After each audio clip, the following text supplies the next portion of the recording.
Eu estou certo de que Deus está preparando o momento e nós estaremos retornando a todos os trabalhos com muito mais força, com muito mais vigor, com muito mais energia e valorizando cada oportunidade que temos tido.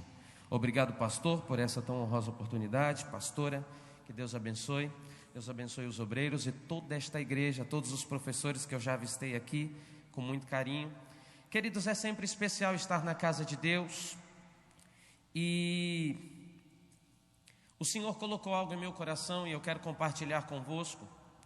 Livro do profeta Daniel, capítulo 6, o versículo 26 e o versículo 27. Diz assim: da minha parte é feito um decreto, pelo qual em todo o domínio do meu reino os homens tremam e temam perante o Deus de Daniel, porque Ele é o Deus vivo e para sempre permanente, e o seu reino não se pode destruir. O seu domínio é até o fim. Ele livra e salva e opera sinais e maravilhas no céu e na terra. Ele livrou Daniel do poder dos leões. Curve a sua cabeça. Senhor Deus, Pai, nós glorificamos o Teu nome pelo privilégio de estar em Tua casa. Nós já declaramos que Teu é o reino, que Teu é o poder, que Tua é a glória. Nós já Te sentimos aqui nesta casa. Nós já ouvimos sobre os Teus maravilhosos feitos. E Pai, agora nós vamos ouvir a Tua poderosa palavra. Eu sou Teu, a igreja é Tua e a palavra é Tua também. Então fale conosco conforme a Tua vontade. É o que eu Te peço, no nome de Jesus. Os irmãos podem assentar-se.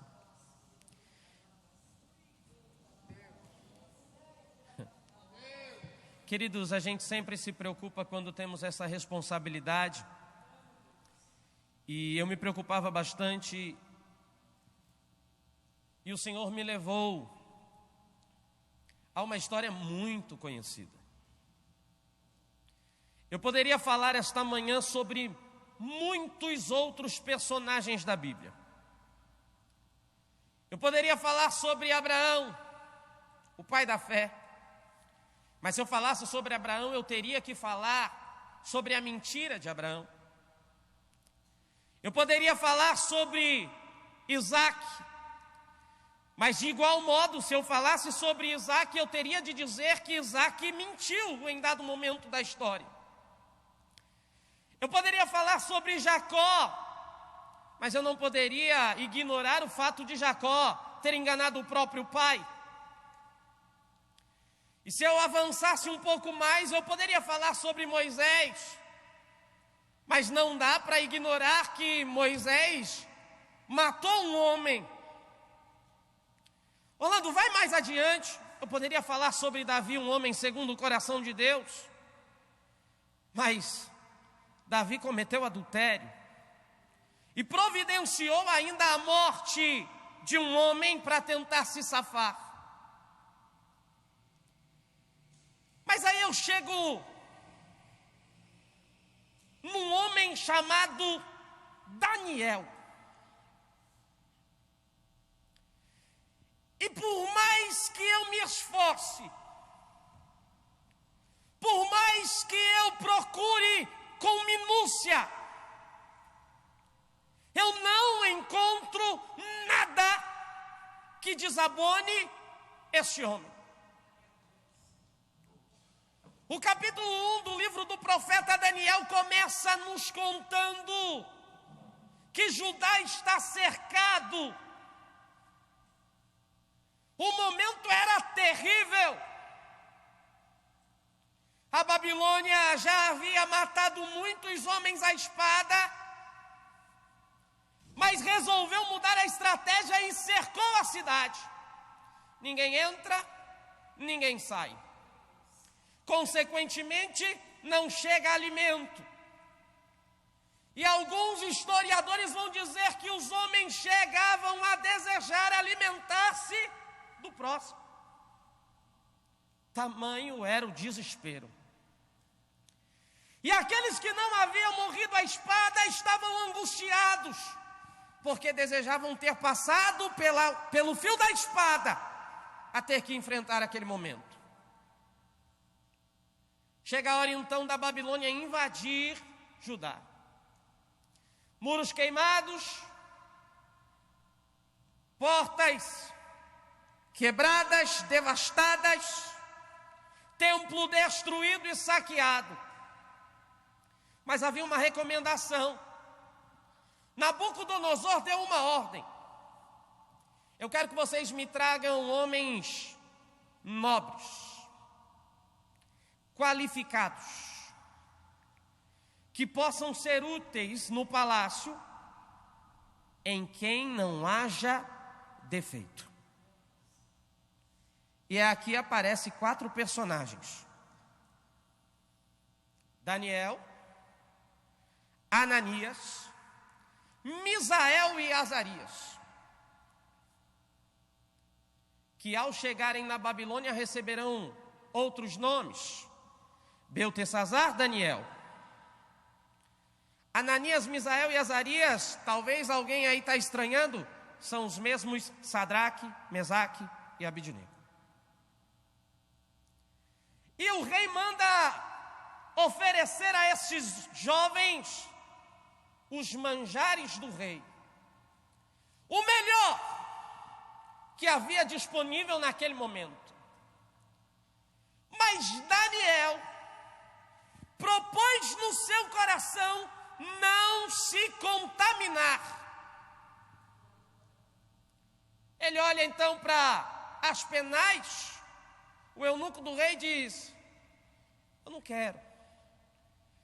Eu gostaria que você me trouxesse apenas legumes. Aspenaz olha e diz: eu não posso fazer isso, eu vou ter problema com o rei. Se por acaso alguém vier fiscalizar e perceber que vocês estão com o semblante abatido, eu vou ter problema. Faz o seguinte: me teste por 10 dias. E se ao fim destes dias eu tiver a aparência, o semblante caído, você volta a me oferecer os manjares do rei. Isso é coisa de crente. Porque vamos combinar, não faz sentido, pelo menos para mim, abrir mão de um manjar, de um pudim, de um pavê, para comer brócolis, para comer rúcula. Só crente faz isso. Orlando, e aí o que aconteceu? Ao fim de 10 dias, não tinha ninguém mais forte, mais bonito, mais robusto do que Daniel, Ananias, Misael e Azarias.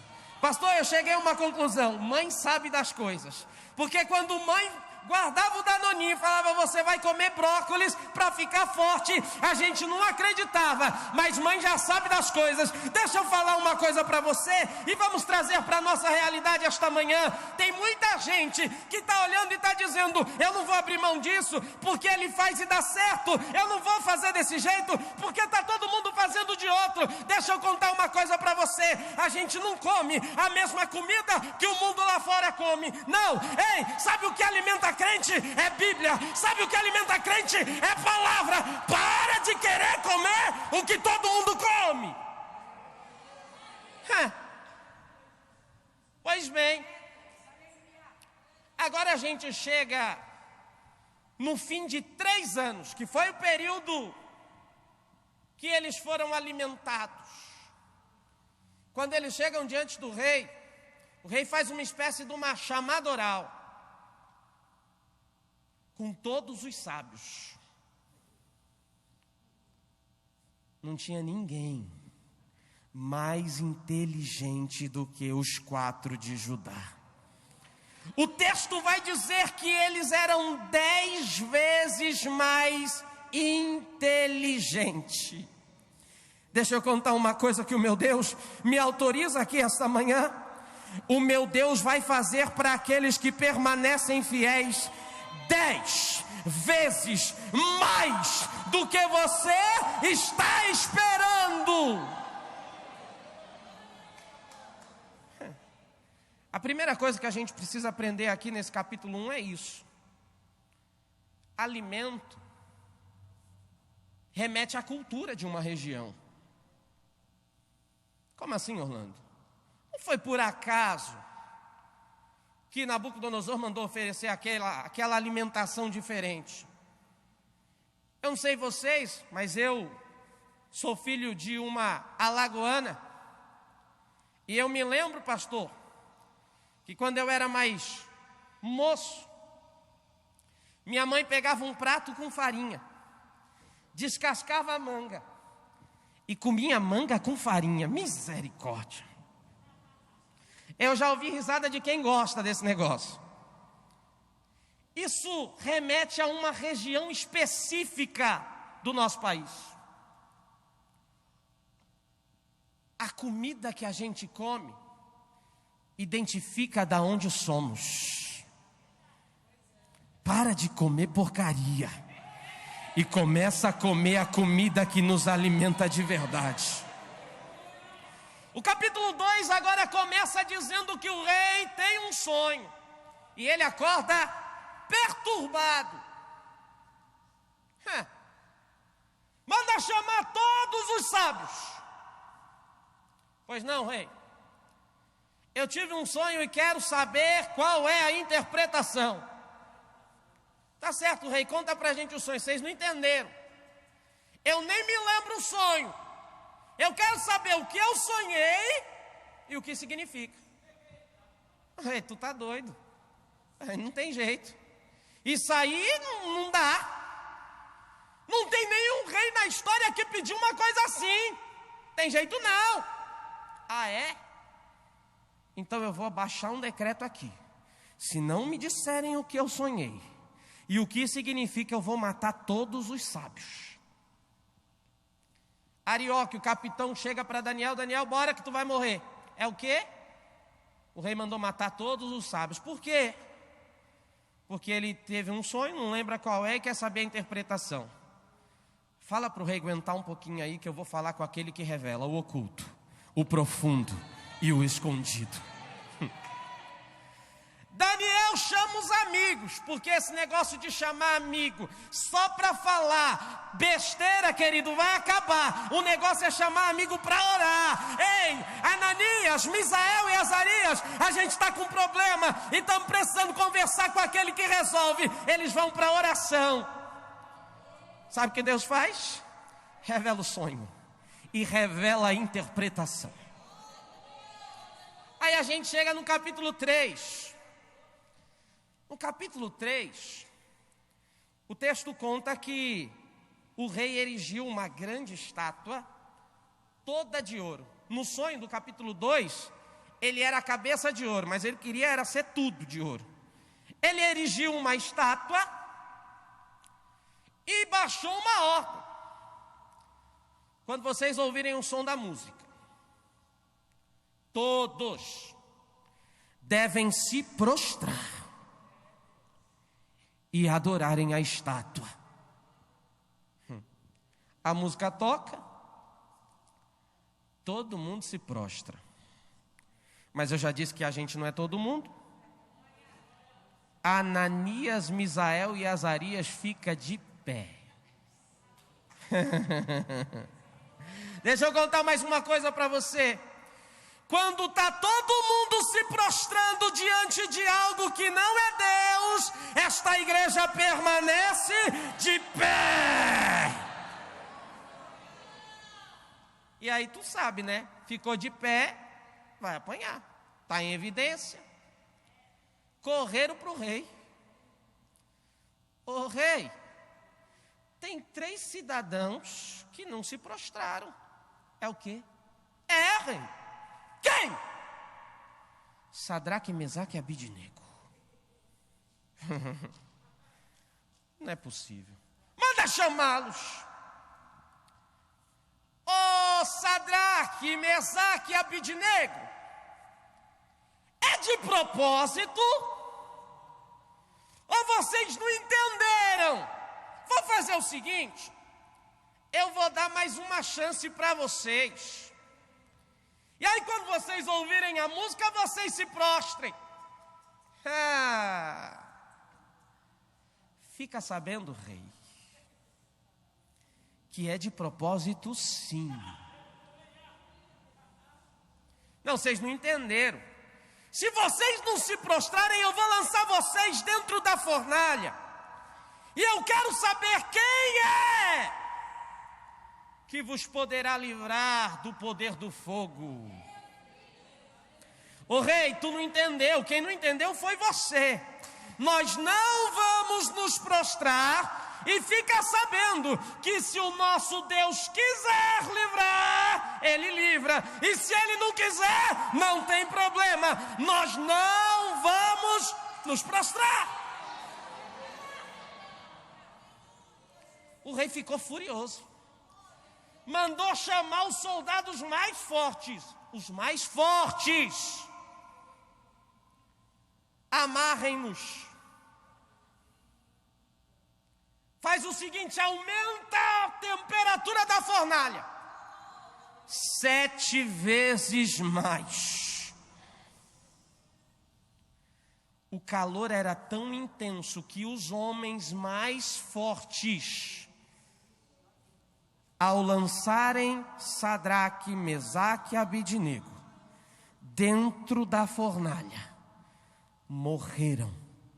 Tamanho era o calor. Sadraque, Mesaque e Abidnego foram lançados na fornalha. E o rei Nabucodonosor fica olhando. Tem gente olhando você dentro da fornalha e só esperando chegar ao fim. É aqui que começa o milagre no capítulo 3. Vem cá, vem cá. Quantos homens nós lançamos dentro da fornalha? Foi 3. Por que é que eu estou vendo 4? Tem mais uma coisa.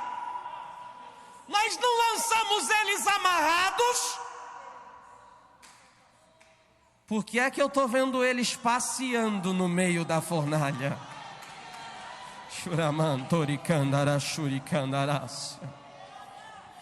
Quem está olhando para ver o teu fim vai ter que perceber que tu não está na fornalha sozinho e tu não vai ficar parado.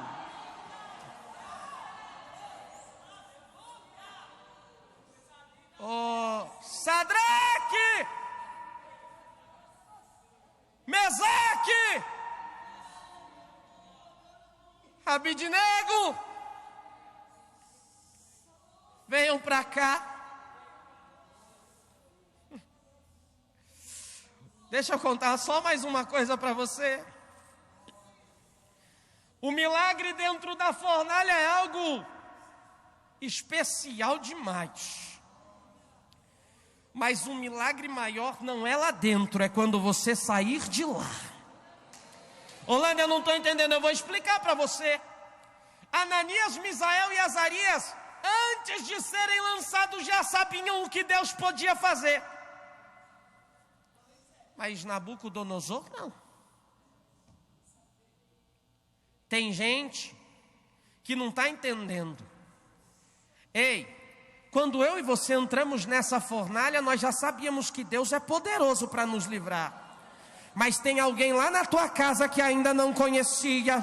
Tem alguém lá na rua que você mora que ainda não conhecia. E agora vai olhar para você e vai dizer: ele saiu da fornalha, não queimou roupa, não queimou cabelo, não tem nem cheiro de fumaça. Ei, é o meu Deus quem nos guarda, é o meu Deus quem nos livra, é o meu Deus quem nos preserva.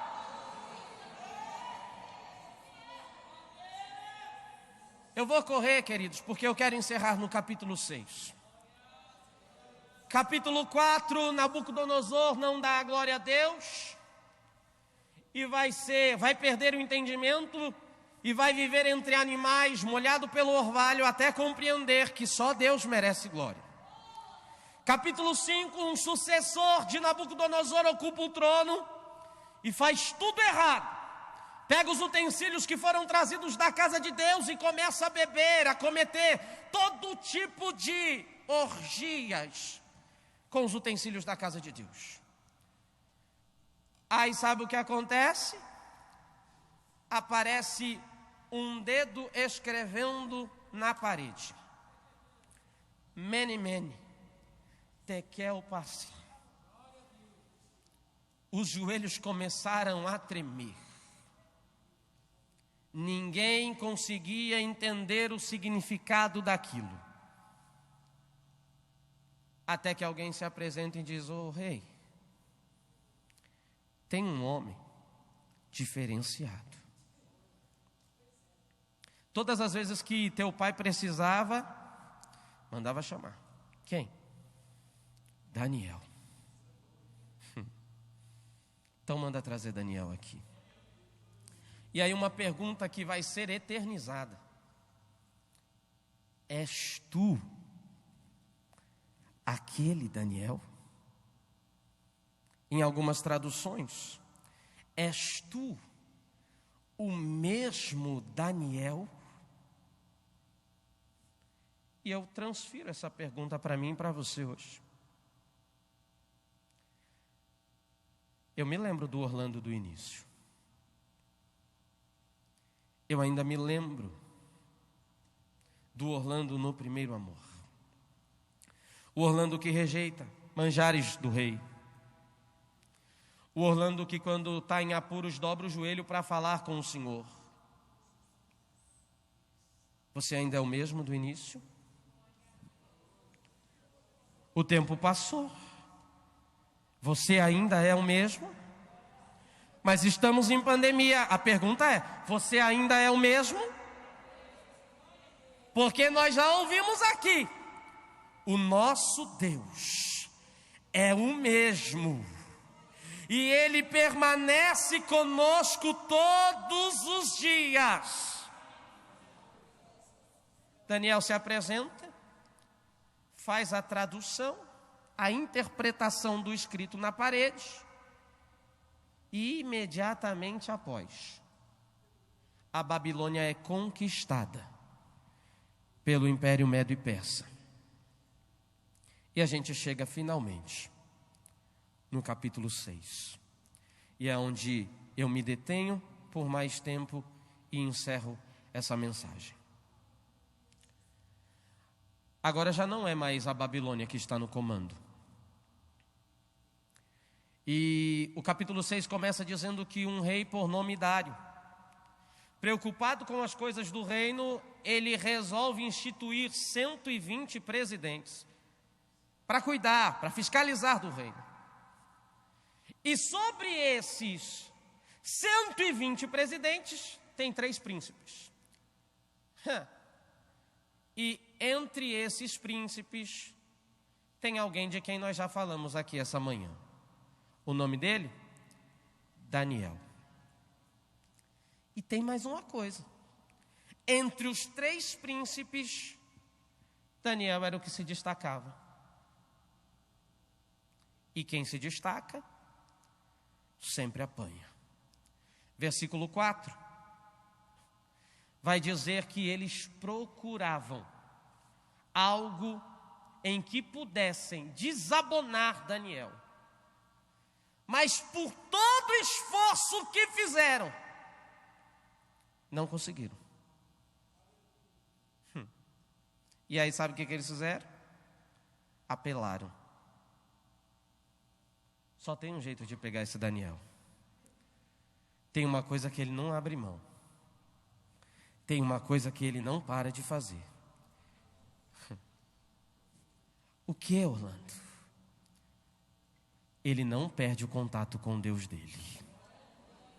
Aconteça o que acontecer, ele não perde o contato com o Deus de Israel.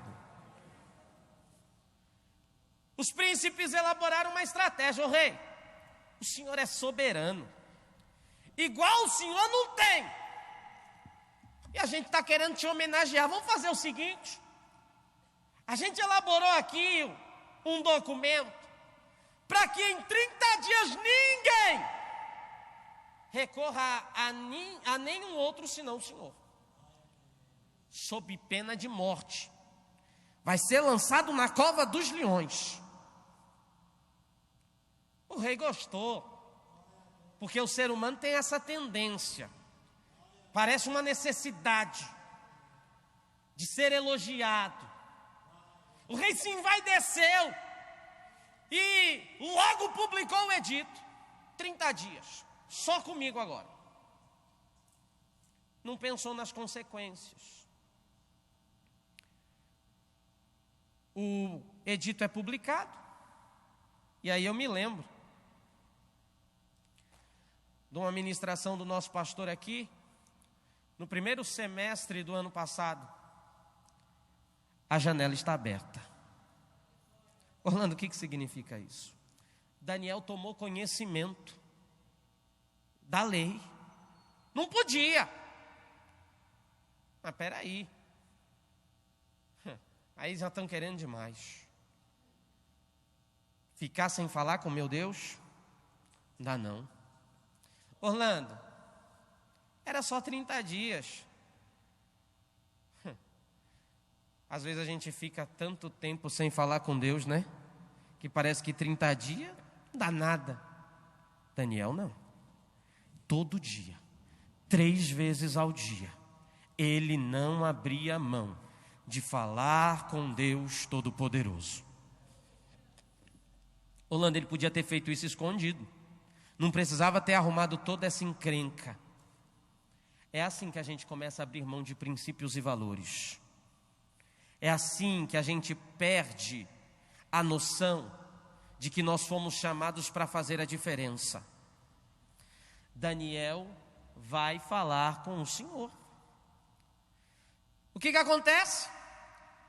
Os homens já sabiam. Já sabiam que Daniel não ia abrir mão. Flagraram Daniel falando com o Senhor.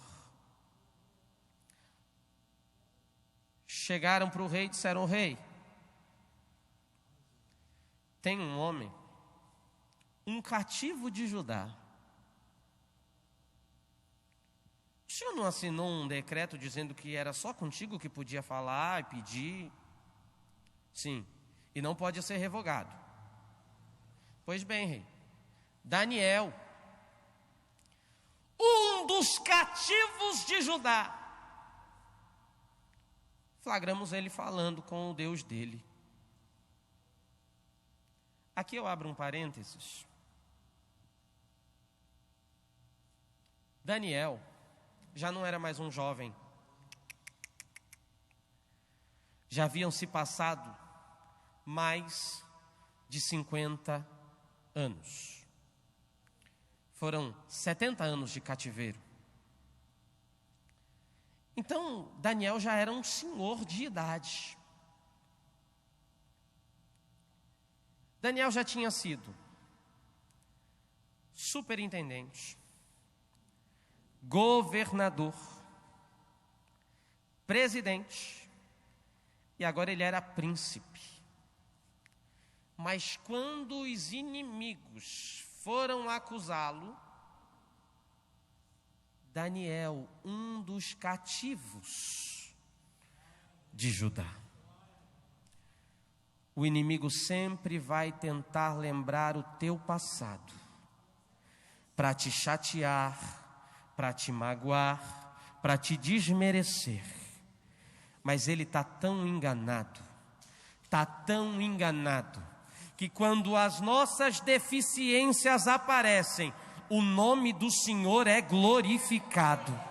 Como assim, Orlando? Quando alguém olha da onde o meu Deus te tirou e o que Ele está fazendo na tua vida, só dá para agradecer. Como Ele é poderoso, como Ele é misericordioso. Eu estou imaginando quem estava presente ouvindo é o quê? Tu está falando de Daniel, o príncipe, é ele mesmo. Tu está dizendo que o príncipe era escravo? É. Então o Deus dele é poderoso mesmo, porque pegou alguém sem perspectiva. Daniel não foi viajar na Babilônia, não era intercâmbio.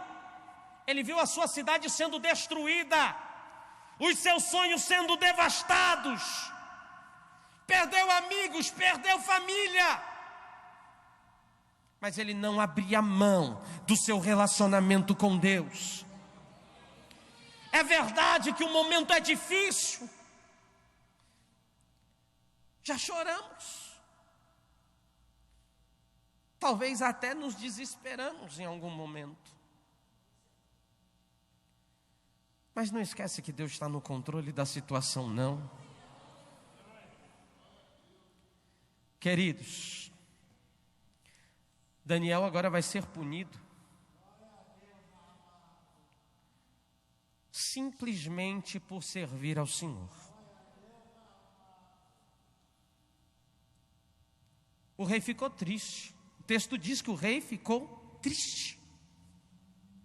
Não comeu, não dormiu. Daniel está lá na cova. Quando o dia amanhece, o rei vai até a entrada da cova e com voz triste, sentindo aperto no coração: Daniel, será que o Deus a quem você continuamente serve,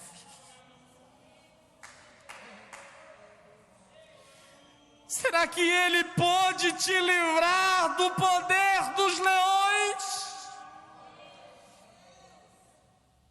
Eu imagino que o silêncio era doloroso, até que lá de dentro da cova ouve-se uma voz de júbilo: vive para sempre, ó Rei! O meu Deus enviou seu anjo e fechou a boca do leão.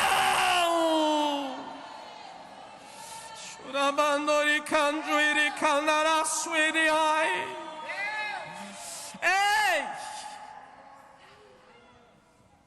O meu Deus está mudando a situação esta manhã.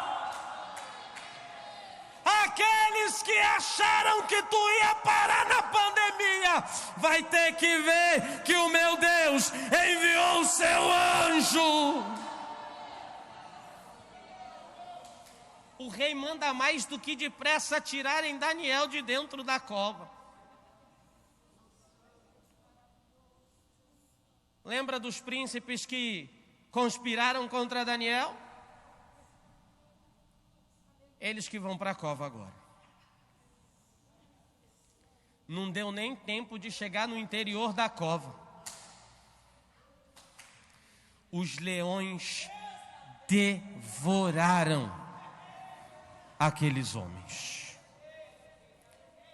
Sabe aquelas pessoas que estão sempre duvidando do que Deus pode fazer? Acho que o fogo não era tão quente assim. Os 2 homens mais fortes do exército morreram. Acho que esses leões não eram tão grandes assim. Os homens que armaram contra Daniel foram devorados imediatamente. Tem sempre alguém tentando desmerecer os milagres que Deus está fazendo na tua vida.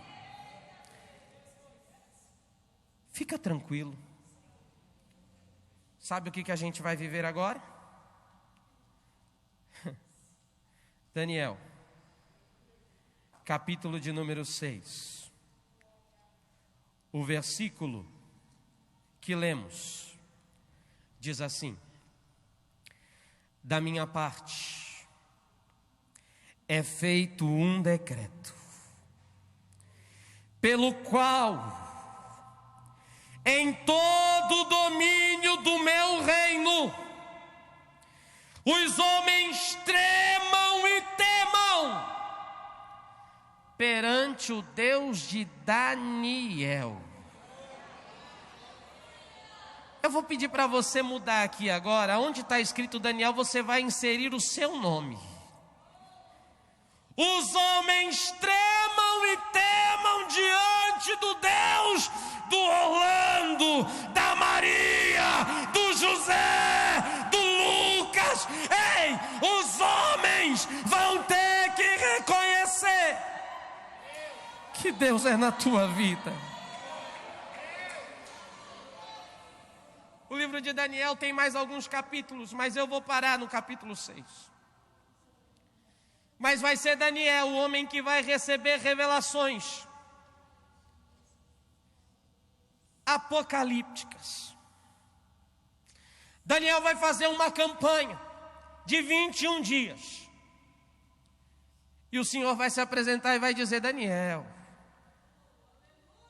desde o primeiro dia, Daniel, desde o primeiro dia em que aplicaste o teu coração a me buscar e a humilhar-te perante mim,